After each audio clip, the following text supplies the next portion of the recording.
Samantala, tumulak na rin pa The Hague, Netherlands ang magkapatid na sina Vice President Sara Duterte at Davao City Congressman Paulo Polong Duterte. Ito matapos ibiyahe ang kanilang ama na si dating Pangulong Duterte sa naturang bansa para litisin ng International Criminal Court o ICC kaugnay sa kasong Crime Against Humanity. Kunin natin ang live report ni Madeline Villar Moratillo. Mads. Yes, Alex, matapos ngang ibiyahe patungong Netherlands ang kanilang ama, sumunod agad ang magkapatid na Congressman Paulo at Vice President Sara Duterte sa Netherlands kung saan dadalhin ang kanilang ama. Sakay na magkahiwalay na flight patungong the Netherlands, agad na bumiyahe ang magkapatid na sina Congressman Paulo at Vice President Sara Duterte para sundan ng ama na si dating Pangulong Rodrigo Duterte. Sa impormasyon, alas 5:40 na madaling araw kanina, umalis si Congressman Pulong sakay ng Cathay Pacific flight. Sa impormasyon mula sa kanyang opisina, humingi siya ng travel clearance para sa kanyang personal na biyahe patungong Netherlands at Japan mula Marso 12 hanggang Abril 15 ng taong ito. Nagkasaad sa liham niya kay House Speaker Martin Romualdez na sariling gastos niya ang mga nasabing biyahe. Habang sa impormasyon naman mula sa Office of the Vice President, sakay ng Emirates Flight EK337 ang Vice Presidente na umalis alas 7:40 ng umaga kanina. Una rito kagabi, nagtangkang makapasok sa Villamor Air Base si VP Sara bago pa ibiniyahe ang kanyang ama pero hindi siya pinayagan. Bago tuluyang umalis ang eroplano na sinakyan ng dating Pangulo, nagkausap naman anya sila sa telepono. Nagkausap kami kanina pero medyo choppy kasi yung signal dun sa loob kasi ginajam yung signal. Naintindihan ko lang naman sa kanya, sabi niya na wala tayong magagawa. Parang the way I say it, sabi niya, it's that's life, kaya sera-sera. But then I told him na some instructions on what to say and what to do. Pero sa totoo lang, dapat hindi talaga yan umalis ng bansa.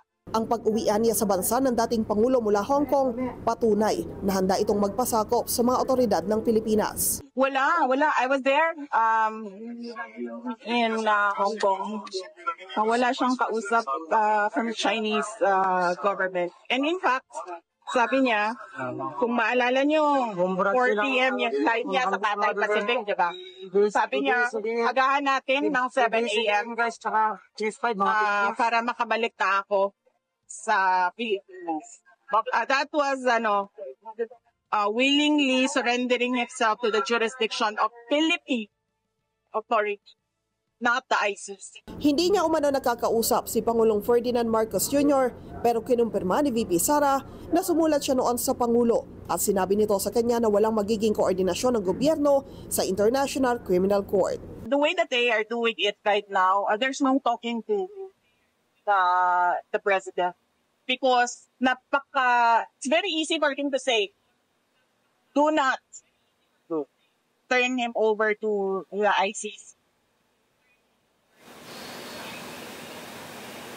Samantala, Alex, batay sa FlightAware.com, umalis na sa Al Maktoum International Airport sa Dubai ang eroplano ng dating Pangulong Rodrigo Duterte kaninang 11:58 ng umaga oras doon sa Dubai. Dumating siya kanina sa Dubai pasado alas 4 na madaling araw, oras pa rin sa Dubai. Walang tayong makuhang impormasyon kung bakit natagalan dahil dapat saglit lang doon yung gagawing layover para sa pag-refuel ng eroplano. Pero tumagal nga ito ng mahabang oras doon sa Dubai pero wala tayong nakuhang impormasyon kung ano yung naging dahilan ng kanilang naging layover doon.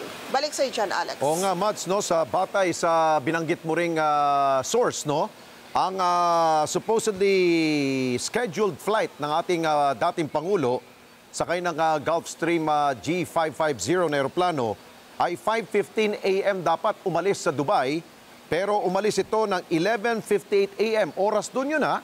So ibig sabihin yan, yun daw nagkakamali. Kung magaling tayo sa math, mga 6 hours na delayed ang kanyang flight. Hindi naman siguro ganun katagal ang pagpapa-refuel ng eroplano.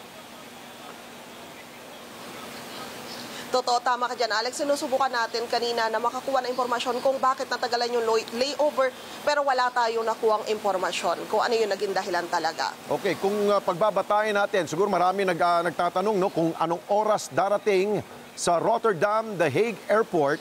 Batay dun sa actual na arrival is 5:11 p.m. Oras to sa Rotterdam, sa The Hague, which is 6 hours na biyahe. Mads, may alam ka na ba kung paano ang sistema pagdating na kagad dun sa airport? Anong gagawin? Sa ngayon, Alex, ay wala pa rin tayong makuwang detalye kung ano yung mangyayari pagdating ng Pangulong Rodrigo Duterte doon. Pero inaasahan natin na may mga abogado rin agad yung nakasunod sa kanya. Kasi kagabi ron sa mga interview kay VP Sara, sinasabi niya na bukod sa abogado ng kanyang tatay, meron din siyang mga abogado na isasama para makatulong sa pag-asiste sa dating Pangulo.